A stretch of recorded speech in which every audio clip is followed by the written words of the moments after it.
जय हिंद कैडेट। मैं हूँ lieutenant doctor Amarendra Singh, NO senior division.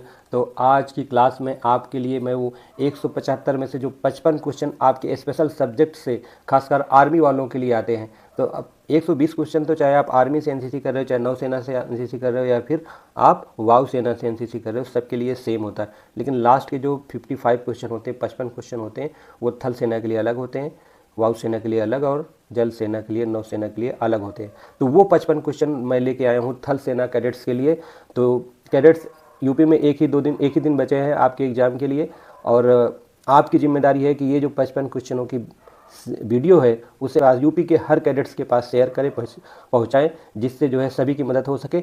और ये बिल्कुल आखिरी के एक दिन में अगर ये 55 क्वेश्चन आप पढ़ के जाते हो तो ये समझ लीजिए 70 से 80% यही क्वेश्चन आपके बी सर्टिफिकेट के एग्ज़ाम में आने वाले हैं। तो देर न करते हुए वीडियो को शुरू करते हैं। तो क्वेश्चन नंबर 121 मतलब 121, सेना के पास कितने कमांड है? तो आपको पता है सेना के 7 कमांडों में बांटा गया है। कौन कौन सी कमान है? 7 कमांड, उनके नाम मैं बता रहा हूँ, आप एकदम याद कर लिए स्थान के साथ। पूर्वी कमान आपकी कोलकाता में, पश्चिमी कमान चंडीगढ़ में, उत्तरी कमान उधमपुर में, दक्षिणी कमान पुणे में, केंद्रीय कमान जिसे हम सेंट्रल कमान कहते हैं वो लखनऊ में, सेना प्रशिक्षण कमान शिमला में, और दक्षिणी पश्चिमी कमान जयपुर में। ये 7 कमान है जो अलग अलग शहरों में स्थित हैं। तो इसे आप पूरा याद कर लीजिए, लिख लीजिएगा, नोट डाउन कर लीजिएगा, जिससे भूले ना। एक क्वेश्चन यहाँ से 100% आपके क्वेश्चन पेपर में आएगा ही। नंबर 122, कौन सा मंत्रालय भारत के अधिकांश संघीय कानून प्रवर्तन एजेंसियों को नियंत्रित करता है? तो जो है गृह मंत्रालय। क्वेश्चन नंबर 123, भारतीय सेना की अंडमान एवं निकोबार कमांड कहाँ स्थित है? यह अंडमान ही में ही पोर्ट ब्लेयर जो वहाँ की राजधानी है वहाँ पे स्थित है। क्वेश्चन नंबर 124, भारतीय सशस्त्र बलों में हवाई युद्ध के संचालन के लिए कौन जिम्मेदार होता है? तो हवाई युद्ध के लिए मतलब वायुसेना, भारतीय वायुसेना ही जिम्मेदार होती है। क्वेश्चन नंबर 125, भारतीय नौसेना की कमान किसके पास है?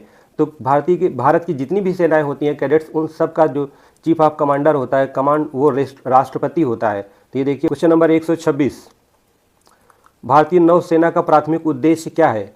तो भारतीय नौसेना मतलब भारतीय जल सेना का प्राथमिक उद्देश्य क्या है? देश की समुद्री सीमाओं को सुरक्षित करना, ये भारतीय नौसेना का प्रमुख उद्देश्य है। क्वेश्चन नंबर 127, भारतीय सेना की आर्मी ट्रेनिंग कमान, अभी मैंने पहले क्वेश्चन में बताया था, सेना प्रशिक्षण कमान कहाँ पे है? तो ये शिमला में स्थित है।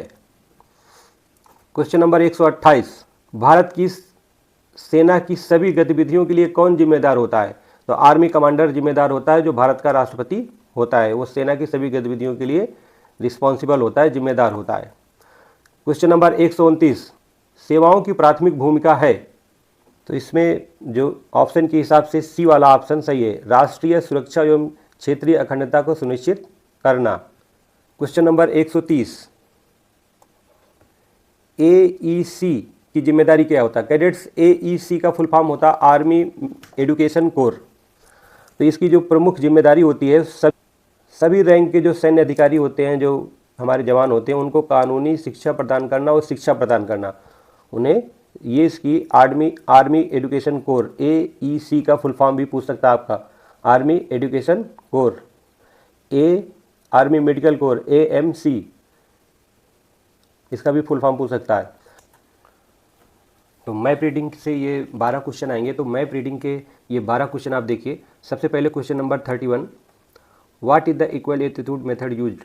मतलब समान ऊंचाई विधि, समान ऊंचाई विधि, यहाँ पे ये हिंदी सही नहीं लिखा गया है। समान ऊंचाई विधि का उपयोग किस लिए किया जाता है? उत्तर ढूंढने के लिए किया जाता है। तो इसमें जो ऑप्शन है मैग्नेटिक उत्तर ढूंढने के लिए किया जाता है। क्वेश्चन नंबर 132, मानचित्र सेट करने के 2 तरीके क्या हैं?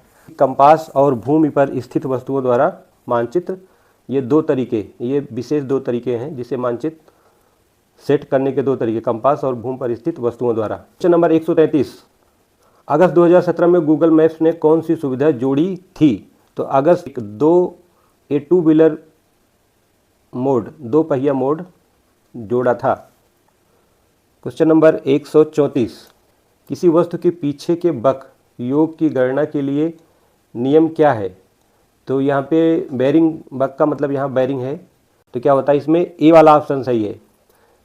यदि योग कम है 180 डिग्री से तो 180 डिग्री जोड़ें, मतलब अगर 180 डिग्री से कम है तो उसमें 180 डिग्री जोड़ देंगे, और यदि 180 डिग्री से ज़्यादा है तो उसमें 180 डिग्री घटा देंगे, तो किसी भी फॉरवर्ड बेरिंग का बैक बेरिंग निकल आता है। इसे आप सभी कैडेट्स जानते होंगे। क्वेश्चन पूछने के तरीके में आपको देखो कैसे कंफ्यूज कर रहा है। 135 मानचित्र में कुछ सांस्कृतिक सुविधाओं के कुछ उदाहरण क्या हैं? तो मानचित्र पर सांस्कृतिक सुविधाओं के उदाहरण कैसे दिए रहते हैं? रेल और सड़कों के चिन्ह बनाए रहते हैं, उसमें जल और खेती के भी चिन्ह बने रहते हैं, सहायता और वनस्पति के भी चिन्ह बनाए रहते हैं। उपयुक्त सभी, डी ऑप्शन इसमें सही हो जाएगा। क्वेश्चन नंबर 136 दिशा निर्धारण के लिए कंपास विधि के साथ सटीक रिसेक्शन के लिए कितनी वस्तुएं चाहिए? तो यहाँ पे मिनिमम 3 वस्तुएं चाहिए। क्वेश्चन नंबर 137 भारत में स्थलाकृति नक्शे कौन सी संस्था तैयार करती है? तो सर्वे ऑफ इंडिया की ये जिम्मेदारी होती है कि भारत में स्थलाकृत नक्शे तैयार करे। Question number 138 Google opinion rewards क्या है?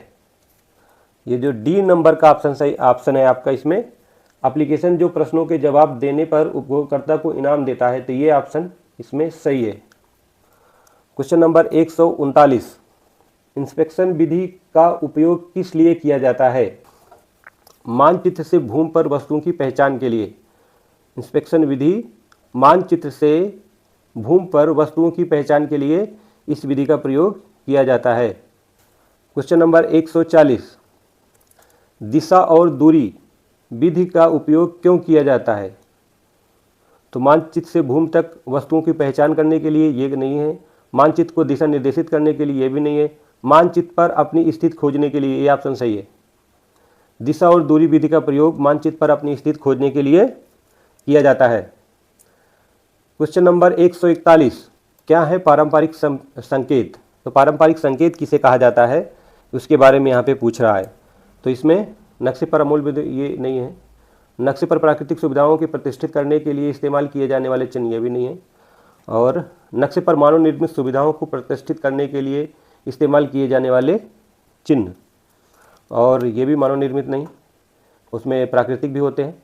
तो डी नक्शे पर प्राकृतिक और मानव निर्मित सुविधाओं को प्रतिष्ठित करने वाले चिन्ह, ये डी ऑप्शन इसमें सही है। Question number 142 global positioning system क्या है? डी वाला, यह एक सुप्रीम सैटेलाइट और रिसीवर सिस्टम है जो लोगों को धरती पर अपनी स्थिति का पता लगाने की अनुमति देता है। बी ऑप्शन सही है इसमें। एफसीबीसी के 12 क्वेश्चन आएंगे। क्वेश्चन नंबर 143 जब दूरी का आकलन किया जाए तो वस्तु अपने आसपास की तुलना में थोड़ी बड़ी हो जाती है, कब हो जाएगी? क्या कारण हो जाएगा जो वस्तु थोड़ी अपनी आसपास की तुलना में थोड़ी बड़ी हो जाएगी? तो दूरी का कम अनुमान लगाया जाता है। बी ऑप्शन सही होगा, जब दूरी का कम अनुमान लगाया जाता है।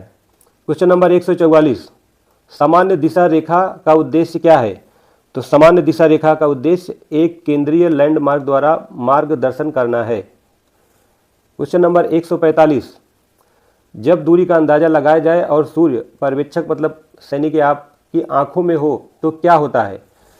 तो दूरी का अधिक अनुमान लग जाता है, तो लगाया जाता है, या दूरी का अनुमान अधिक लग जाता है। जब आपकी आंखों में रोशनी होती है कैडेट्स, तो आपको दूरी का अनुमान अधिक लग जाएगा।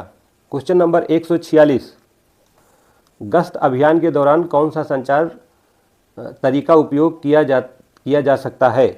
तो गश्त अभियान के दौरान फील्ड संकेत ये तरीका उपयोग में लाया जाता है। क्वेश्चन नंबर 147 राइफलों पर कैमोफ्लेज कैसे लगाया जाता है?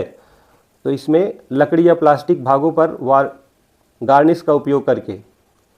जब आप युद्ध के मैदान में हैं, आपको और अपने अस्त्र को छुपाना है, तो राइफल को कैसे छुपाओगे? तो लकड़ी और प्लास्टिक के भागों पर, जो उसका लकड़ी और प्लास्टिक का भाग होता है, लकड़ी या लोहे का भाग होता है, तो उस पर गार्निश का उपयोग करके गार्निश का पेंट करके आप उसको कैमोफ्लेज करोगे, मतलब छुपाओगे। नंबर 148 इनमें से कौन सा कारक रात में वस्तुओं को दिखाई देता है? ऐसा कौन सा कारण है जिसकी वजह से रात में भी वस्तु दिखाई जाती है? तो कौन सा?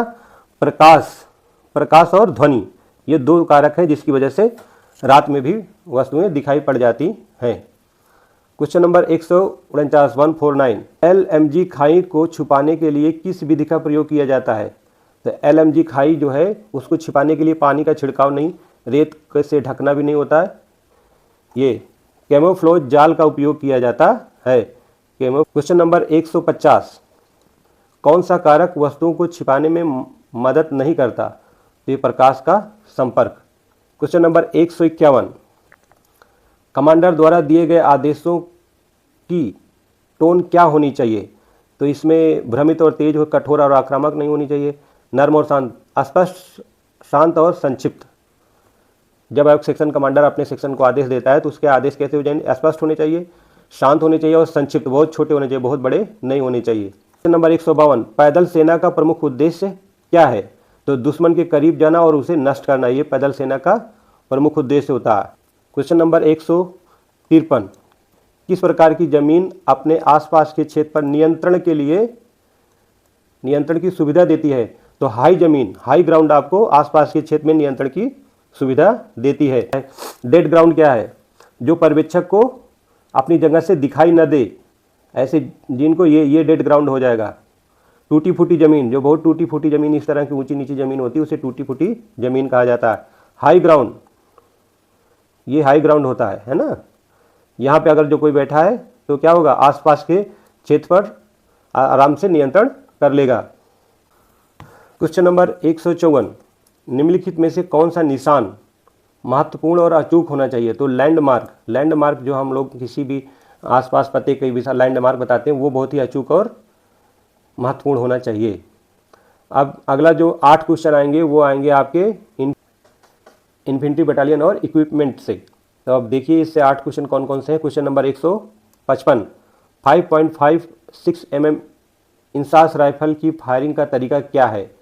तो ये फायरिंग का तरीका क्या? अर्ध संचालित, 3 राउंड बर्स्ट, पूर्ण ऑटो, सिंगल शॉट और 3 राउंड बर्स्ट। ये आपका डी ऑप्शन सही होगा। उससे हम सिंगल 5.56 mm इंसास राइफल का प्रभावी सीमा क्या है? तो प्रभावी सीमा 400 मीटर है। क्वेश्चन नंबर 157, इन्फेंट्री बटालियन में कौन सा सहायता हथियार बख्तरबंद टैंकों के खिलाफ प्रभावी है? तो बख्तरबंद टैंकों के खिलाफ जो है जो हथियार है वो एंटी टैंक गाइडेड मिसाइल, ये बख्तरबंद हथियारों के लिए इस्तेमाल किया जाता है। तो हमारी कंपनी होती है, उसके जो सपोर्ट वेपन है उनमें जो स्नाइपर राइफल है 7.62, उसके बाद फिर 7.62 मीडियम मशीन गन है और 30 mm ऑटोमेटिक ग्रेनेड लॉन्चर है, 84 mm रॉकेट लॉन्चर है। तो ये सब जो और एंटी टैंक गाइडेड मिसाइल है, ये सारे जो हथियार हैं वो एक इन्फेंट्री कंपनी के सपोर्ट वेपन होते हैं। Question number 158, 7.62 mm medium machine gun का प्रभावी युद्ध सीमा क्या है? तो प्रभावी युद्ध सीमा इसका 1800 मीटर होता है, medium machine gun. Question number 159, एक इन्फेंट्री बटालियन के 2 महत्वपूर्ण सहायक हथियार कौन से होते हैं? अभी मैंने आपको जो 4 नाम बताए अभी, तो सहायक हथियार कौन कौन से होते हैं? तो इसमें डी ऑप्शन में देखिए 81 mm मोटर और एंटी टैंक गाइडेड मिसाइल, ये 2 हथियार आपके प्रमुख सहायक हथियार माने जाते हैं इन्फेंट्री बटालियन के। क्वेश्चन नंबर 160, कंपनी के समर्थन हथियारों का उद्देश्य क्या है? तो कंपनी के समर्थन हथियारों का, तो सपोर्ट वेपन का जो उद्देश्य क्या होता है? वो जो युद्ध के क्षेत्र में गतिशीलता, लड़ाई में गतिशीलता लाना उसका प्रमुख उद्देश्य होता है। क्वेश्चन नंबर 161, भरी हुई मैगजीन के साथ 5.56 mm इंसास राइफल का वजन कितना होता है? ये चारों ऑप्शन गलत लिखे गए हैं कैडेट्स इसमें। तो भरी हुई मैगजीन के साथ जो इंसास राइफल का वजन होता है वो होता है 4.386 kg। खाली राइफल का जो वजन होता है इंसास का वो होता है 4.018 kg। ये खाली राइफल का वजन है और भरी हुई मैगजीन के साथ उसका वजन होता है 4.386 kg। तो मैगजीन का जो वजन होता है, तो ये सब डिटेल, भरी हुई मैगजीन का वजन 350 ग्राम होता है, खाली मैगजीन के साथ जो राइफल का वजन होता है आपको हमने बता दिया। खाली मैगजीन का वजन केवल 90 ग्राम होता है भरी मैगजीन का वजन 350 ग्राम होता है। भरी मैगजीन के साथ राइफल का वजन 4.386 kg मैंने बताया जो इसमें पूछा गया है। तो उसके यदि संगीन के साथ कैडेट्स 5.56 mm इंसास राइफल का वजन पूछा जाए तो जो उसके आगे संगीन जिसे हम बायोनेट कहते हैं, चाकू लगी रहती है, तो उसके साथ इसका वजन हो गया 4.673 kg। संगीन के साथ 5.56 mm इंसास राइफल का वजन होता है। तो आशा करता हूँ। क्वेश्चन नंबर 164, लोंगेवाला की लड़ाई का परिणाम क्या था? तो लोंगेवाला का लड़ाई के परिणाम के स्वरूप पाकिस्तान की बहुत बुरी तरह हार हुई थी और पाकिस्तान ने अपने लगभग 38 लिखा इसमें 40 से अधिक टैंकों को वहाँ छोड़ दिया था और वहाँ 100 से अधिक आर्म्ड वाहनों को वहाँ से छोड़कर वो पीछे हट गए थे, भाग गए थे और भारतीय सैनिकों ने उनको बुरी तरह से मार दिया था। क्वेश्चन नंबर 165, पीबीसी का पूर्ण नाम क्या है? तो पीबीसी का पूर्ण नाम आपको पता है, परमवीर चक्र। क्वेश्चन नंबर 166, पाकिस्तान ने 1965 में ऑपरेशन जिब्राल्टर क्यों शुरू किया था? ये ऑप्शन जो अभी हमने पहले बताया। तो क्या कहते हैं, जम्मू कश्मीर में एक विरोध भारत आंदोलन को प्रज्वलित करने के लिए। सी ऑप्शन सही होगा। क्वेश्चन नंबर 167, कारगिल घुसपैठ के जवाब में भारतीय सेना द्वारा कौन सा ऑपरेशन शुरू किया गया था? तो ऑपरेशन विजय। ये अभी क्वेश्चन जो है ए सर्टिफिकेट सी सर्टिफिकेट दोनों के पेपरों में आया है, आपके बी सर्टिफिकेट में भी आएगा। क्वेश्चन नंबर 168, शैतान सिंह की मौत कैसे हुई थी? तो आपको पता है भारत चीन की लड़ाई में शैतान सिंह ने बहुत बहादुरी के साथ लड़ा था और लगभग 2000 से 3000 सैनिकों, चीनी सैनिकों के ऊपर भारी पड़े थे। तो अंतिम लड़ाई मतलब हाथापाई जिसे हम गुत्थम गुत्था की लड़ाई कहते हैं, उसमें वो चाकू लेके चीनी कैंप में घुस गए और सैकड़ों चीनी सैनिकों को मार दिया था। उस समय इनकी मौत हुई थी हाथापाई की लड़ाई में। क्वेश्चन नंबर 169, वह सेनाध्यक्ष कौन थे जिनके नेतृत्व में भारतीय सेना ने पूर्वी पाकिस्तान पर आक्रमण किया और 1971 में पाकिस्तान सेना को आत्मसमर्पण करने के लिए मजबूर कर दिया? तो सैन मानेक शाह। क्वेश्चन नंबर 170, कश्मीर के उस हिस्से का क्या नाम है जो पाकिस्तान के अवैध कब्जे में है? तो उसे हम POK कहते हैं, Pakistan occupied Kashmir. D option सही होगा। क्वेश्चन नंबर 171, मानेक शाह के पिता का पेशा क्या था? मतलब सेनाध्यक्ष सैन मानेक शाह के पिताजी क्या करते थे? वो पेशे से एक डॉक्टर थे। क्वेश्चन सी आया है, क्वेश्चन सी सर्टिफिकेट के एग्जाम 2025 के एग्जाम में ये क्वेश्चन आया हुआ है। क्वेश्चन नंबर 172, युद्ध इतिहास के आवश्यक विषय क्या हैं?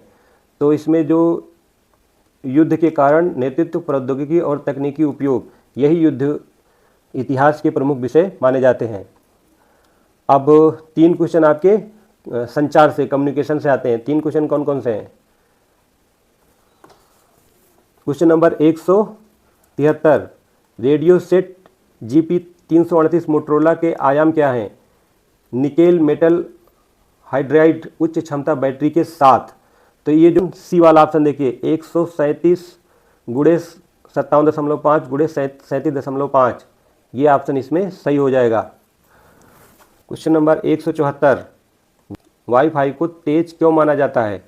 DSL और केबल से अधिक गति प्रदान करता है। डी ऑप्शन सही हो जाएगा। क्वेश्चन नंबर 175, वाईफाई प्रौद्योगिकी के विस्तार में उल्लिखित वाईफाई प्रौद्योगिकी के लाभ क्या हैं? तो इसमें 4 असीमित रंग नहीं है, उच्च गति से डाटा हस्तांतरण और कम स्थापना लागत, और यह है शक्तिशाली नेटवर्क सुरक्षा। तो इसमें ये बी ऑप्शन सही है, उच्च गति से डेटा हस्तांतरण। तो ये थे 55 क्वेश्चनों की वीडियो जो मैंने आपको बताया, जो स्पेशल सब्जेक्ट से आर्मी विंग में पूछे जाते हैं।